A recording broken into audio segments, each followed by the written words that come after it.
Bon, tu as vu l'expression du rêve il y a 10 ans, tu reviens maintenant et tu nous retrouves en train de faciliter le rêve. Est-ce que tu as vu les différences? Est-ce qu'il y a une évolution dans ce qu'on fait? Est-ce qu'on a appris quelque chose au cours de ces 10 ans?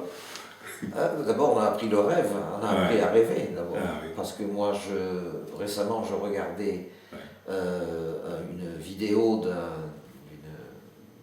d'une intervention qu'on avait fait avec la ville de Lyon, justement. Ouais. Et quelqu'un me posait la question de savoir à partir de quel rêve Ouais. ils avaient développé ces interventions, puisqu'on parlait Mm. du self-assessment, de l'auto-évaluation. Et je dis, mais à l'époque, on n'avait pas de rêve. Ouais. À l'époque, on ne rêvait pas. Mm. Et c'est au cours des interventions, avec l'expérience progressive que nous avons acquise, Ouais. que l'idée du rêve et le fait de projeter les gens dans Mm. un avenir idéal, Ouais. pour la question qui les intéresse, c'est cette dynamique qui a comment dirais-je, enrichi le processus en faisant, d'abord en permettant aux gens de se projeter, ce qui n'est pas une chose toujours facile, et en leur permettant, quand ils se projettent, enfin mon expérience me dit que quand ils se projettent comme ça sur un rêve d'ici 10 ans, 20 ans, 50 ans, en fait ils sortent de leur boîte habituelle de pensée. Ils sortent du cadre habituel dans lequel ils sont obligés de penser. Et c'est déroutant. C'est déroutant, on perd quelques personnes parfois dans le processus, mais la majorité se retrouve dans une vision partagée. Ouais. Au truc. Et c'est unique, c'est à partir de cette... le rêve en lui-même n'est pas toujours aisé à établir, parce que justement, à cause de résistances formelles, ce qu'on disait ce matin, c'est que les gens sont souvent formatés pour penser d'une certaine façon, et là ça permet de les faire sortir de ce cadre-là, de les faire penser différemment et de leur faire voir le futur différemment. Ouais. Et ça, bon, il y a beaucoup de choses dans ce que tu dis qui résonnent. Enfin, la première chose, c'est que je me souviens très bien du moment où on a dit il faut faire le rêve. C'était à Matadi, et on arrive avec un cas d'auto-évaluation, et les gens disaient mais c'est quoi ce truc? Et donc, mais où est l'aspiration? Je dirais que le mot, c'est quoi? À quoi aspire-t-on?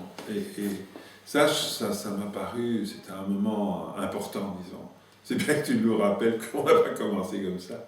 Et l'autre chose aussi, ça désoriente, et je vois ces dernières années, le fait qu'on décompose l'étape du rêve en deux, trois phases.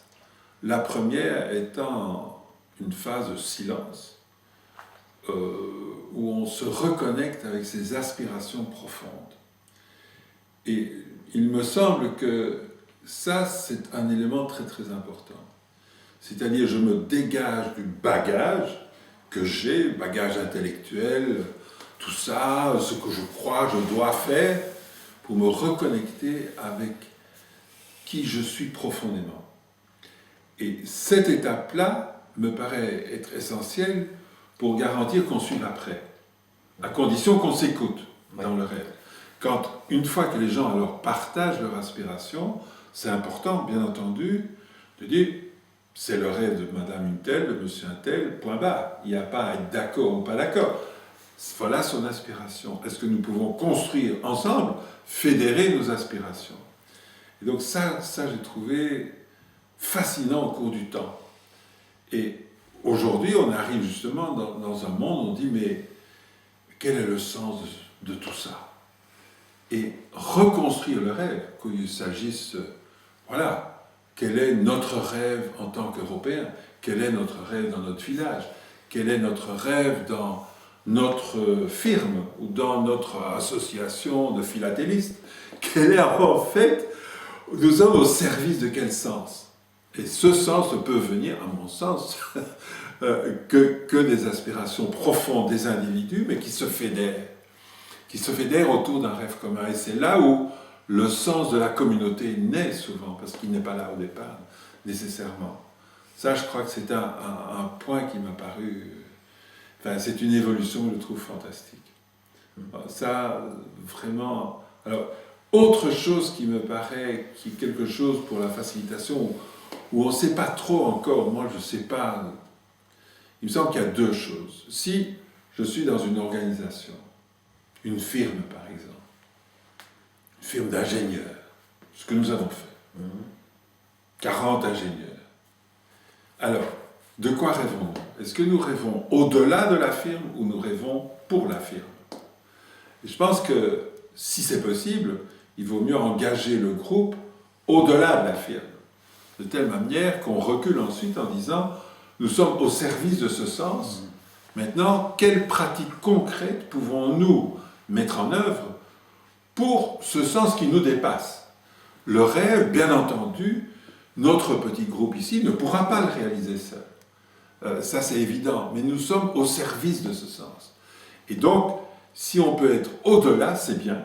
Si on n'y arrive pas, ben, tiens, on fait le rêve en interne, c'est très bien aussi. Mais il me semble que si on peut, s'il y a un choix, il me semble qu'il vaut mieux aller au-delà de notre propre groupe. Je ne sais pas si c'est une expérience. Non, mais